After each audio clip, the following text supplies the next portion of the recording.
This is literally everything.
Reviews, we're going to look at some of this week's new releases.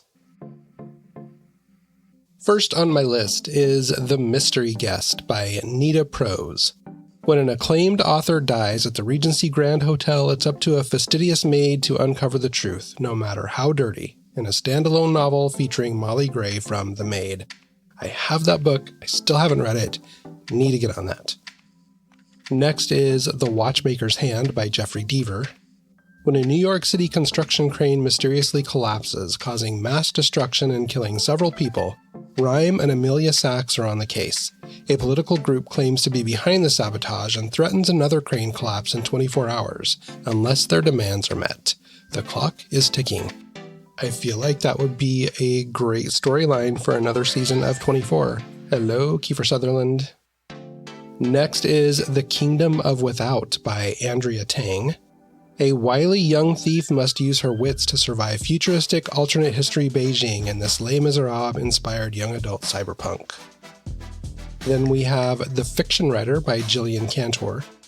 This follows a writer hired by a handsome billionaire to write about his family history with Daphne du Maurier and finds herself drawn into a tangled web of obsession, marital secrets, and stolen manuscripts. Dun dun dun.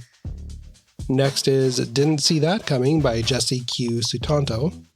A hilariously fresh and romantic send-up of You've Got Mail about a gamer girl with a secret identity and the online bestie she's never met in real life until she unwittingly transfers to his school.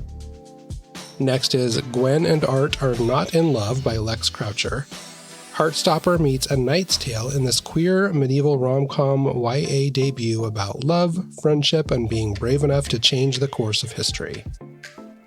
Then we have Godly Heathens by H.E. Edgman.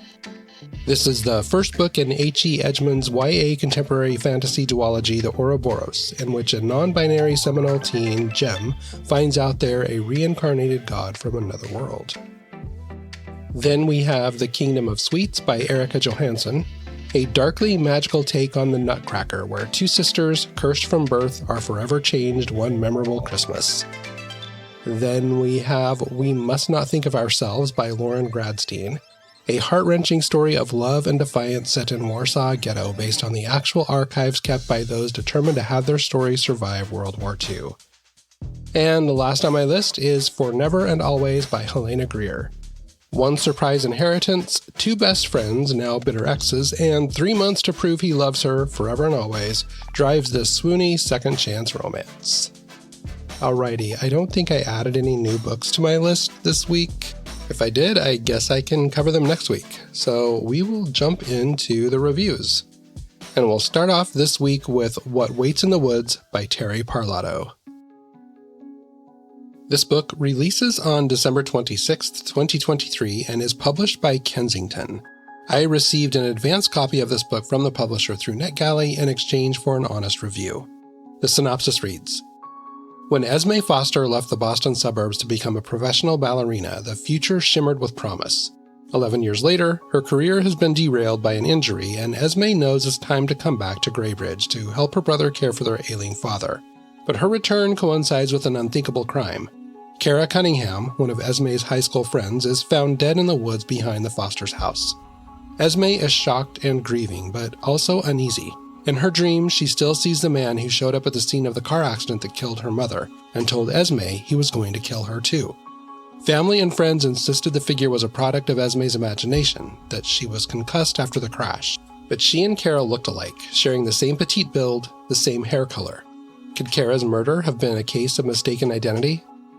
Detective Rita Myers is familiar with close-knit communities like Graybridge, where beneath the friendliness there are whispers and secrets. The town has seen other tragedies too, including the long-ago drowning of a young girl in a pond deep in the woods. Even within the once close circle of friends that included Kara and Esme, Rita discerns a ripple of mistrust. Day by day, Esme discovers more about the place she left behind, and the friends and family she thought she knew. Soon, shining a light into the darkness to learn what really happened the night Kara died is the only way she can bring the nightmare to an end. I went into this one expecting an edge-of-my-seat thriller, but what I actually got was more of a mystery, and that's not necessarily a bad thing, just not what I was expecting. The novel is narrated from the dual perspectives of Esme and Rita, providing insight into the investigation of a murder and the unraveling of secrets in a small Massachusetts town.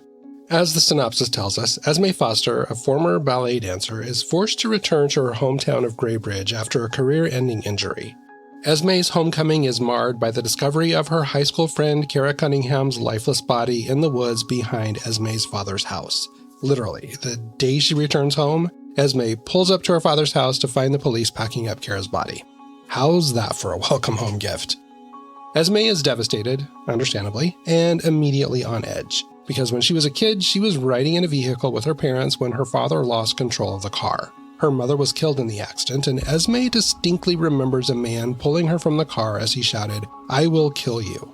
The problem is that her father claims there was no man there with them, and the police didn't indicate that anyone else was present at the scene of the accident. With Kara and Esme sharing a striking resemblance, Esme wonders if maybe the man was real, and he's come back all of these years later to fulfill his promise. Was her friend's murder a case of mistaken identity? Detective Rita Myers, a seasoned officer, is assigned to the investigation. As she delves deeper into the case, she uncovers a web of secrets surrounding several suspects. Esme's brother had recently dated Kara. Esme's neighbor, an eccentric costume designer, had recently been working with Kara. Esme's other neighbor, Ray Ridley, also likes to hang out in the woods that connect their properties, and many say he's a shady character who could have been responsible for Kara's death. And then we have Ray's sister, Cynthia, who was accused of killing her younger sister years earlier. Cynthia recently returned home after a stay in an institution, so could she be involved?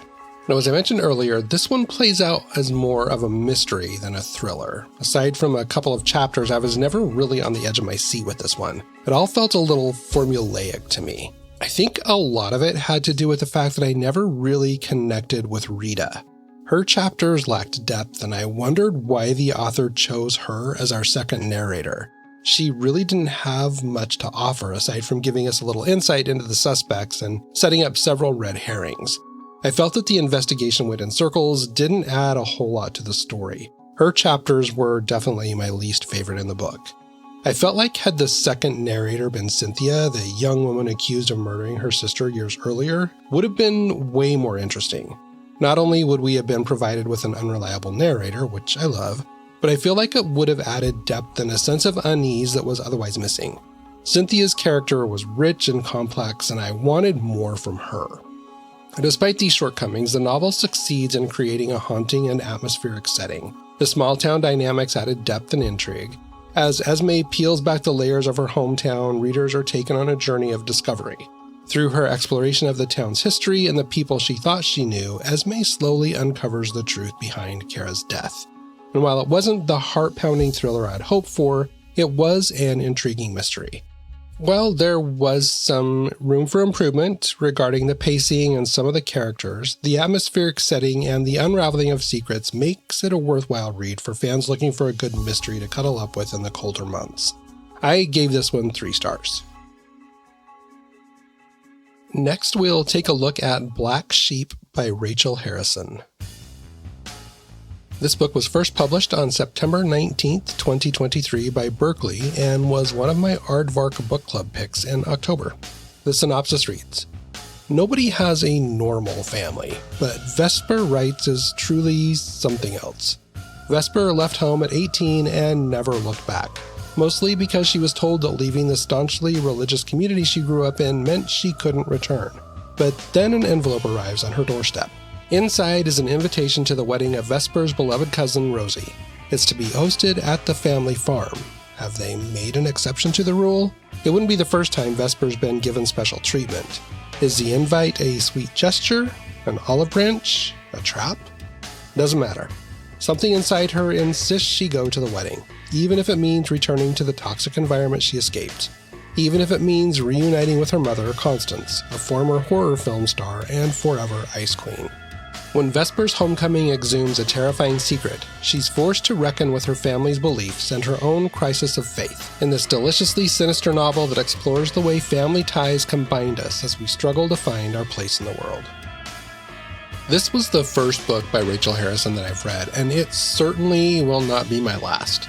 This was a refreshingly creative and entertaining horror novel that had me hooked from the very first page. With its unconventional take on religion and family, this dark and twisted tale dives deep into the depths of faith and family secrets. The story follows Vesper Wright, a cynical 20-something who left her religious community at 18 and never looked back. Sure, she thinks of her family from time to time, but Vesper refused to buy into their extreme religious beliefs that were basically cultish, and once someone leaves the community, they're out forever. But when she receives an invitation to her cousin's wedding, hosted at the family farm, Vesper's curiosity gets the better of her. She figures since she received the invite, that must mean they've made an exception to her ban. She's not exactly thrilled about it, but she feels a pull to attend the wedding and confront her past. Vesper is warmly greeted by everyone except her mother, who's always treated Vesper like she's a bit of an outcast. Everyone else seems excited to see her, but soon it becomes evident that something's terribly amiss, and maybe Vesper made a mistake coming back. One thing that I loved about this book was its unique exploration of religion and the way it can shape and define families. We read a lot about how damaging extreme, quote-unquote, Christian lifestyles can be, and Harrison takes it a step further, demonstrating how damaging any religion can be if it's taken too far. Harrison illustrates this by delving into the complex dynamics between Vesper and her family, and their fundamental religious lifestyle on the farm. As Vesper uncovers the dark secrets and beliefs of her family and her role in it, she's forced to confront her own crisis of faith, leading to a pretty intense and somewhat shocking final showdown. Throughout the book, Harrison beautifully captures the eerie setting, which enhances the overall unsettling and ominous ambiance of the story, juxtaposing it with brief moments of comedy thanks to Vesper's sardonic outlook.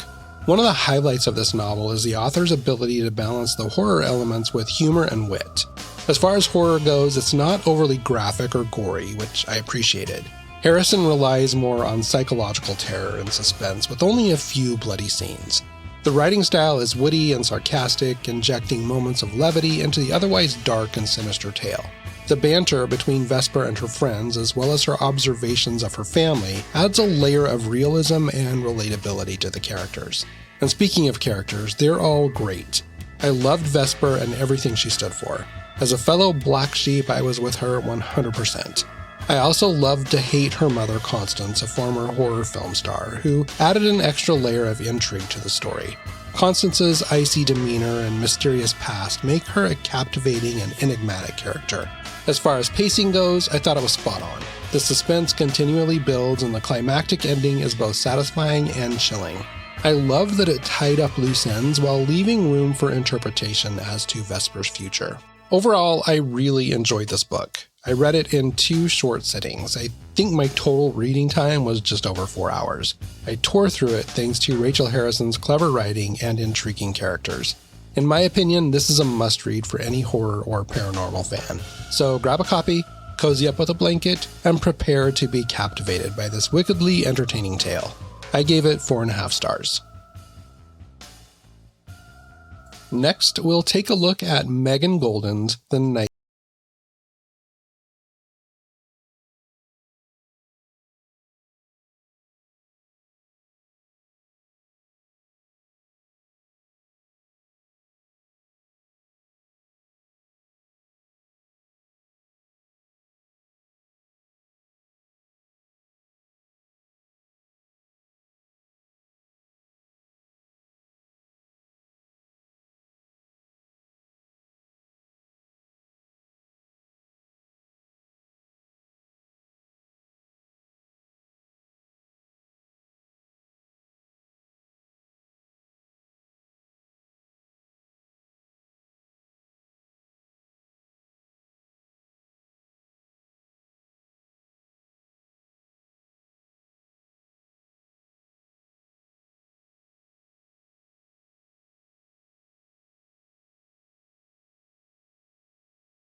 paced and masterfully executed and had me eagerly turning the pages.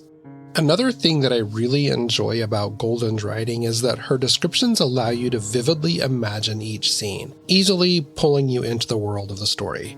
The characters are well developed and have depth, making it easy to become emotionally invested in their journeys. Rachel, in particular, is a strong and relatable protagonist, making her quest for justice all the more compelling. I also really liked Hannah, and honestly found the mystery surrounding Hannah's sister's death more compelling than the main case that Rachel was covering.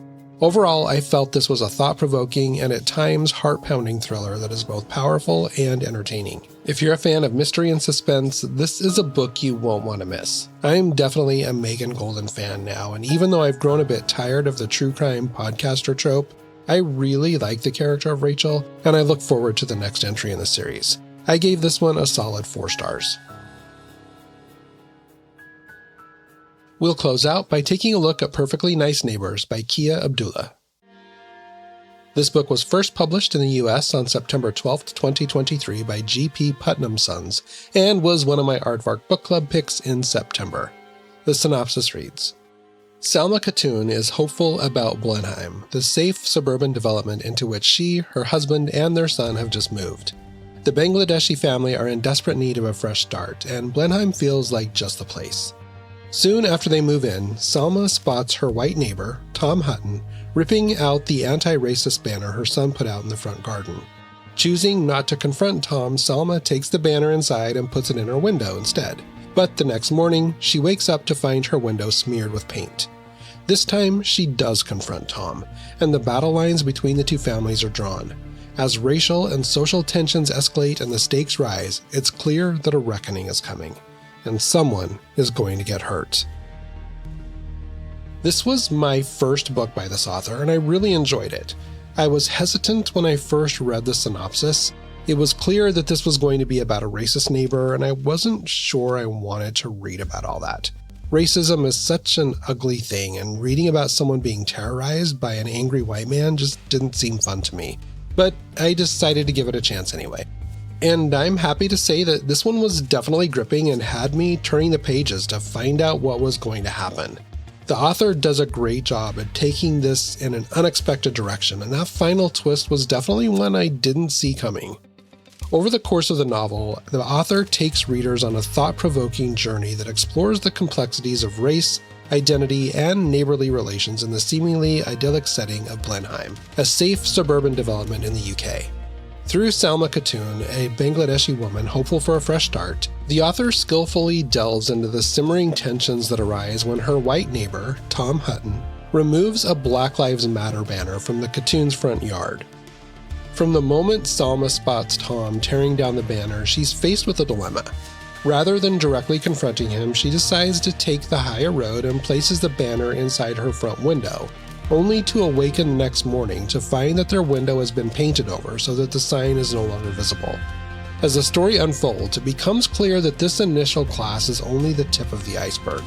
Tensions soon begin to escalate between Salma and Tom, and it's not long before their spouses and their children are involved, raising the stakes even higher. Abdullah has crafted a narrative that forces readers to confront the uncomfortable truths and prejudices that lie beneath the surface of seemingly harmonious suburbia.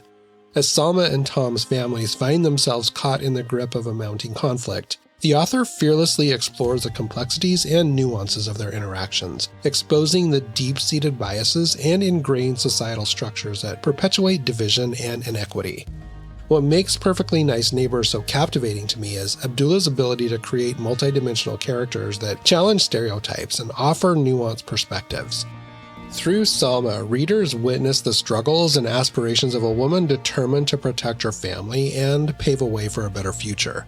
Meanwhile, Tom's character forces readers to examine the motivations and insecurities that underlie his actions, ultimately humanizing him despite his questionable behavior.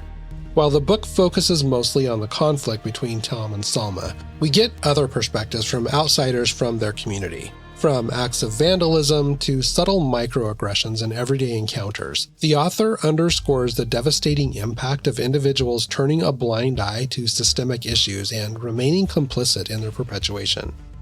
With this book, the author serves as a powerful voice, shining a light on the pressing social issues of our time. Through her skilled storytelling, she encourages readers to confront their own biases and prejudices, challenging them to place themselves in the shoes of her characters and to question the role they play in perpetuating inequality. In the end, I felt that this book is a timely and important novel that forces readers to examine the uncomfortable realities surrounding race and identity. It's also wrapped up in a nice little thriller with a surprising twist at the end that I wasn't expecting. While I wasn't completely blown away by the book, it was an engaging read. I gave this one 3.5 stars.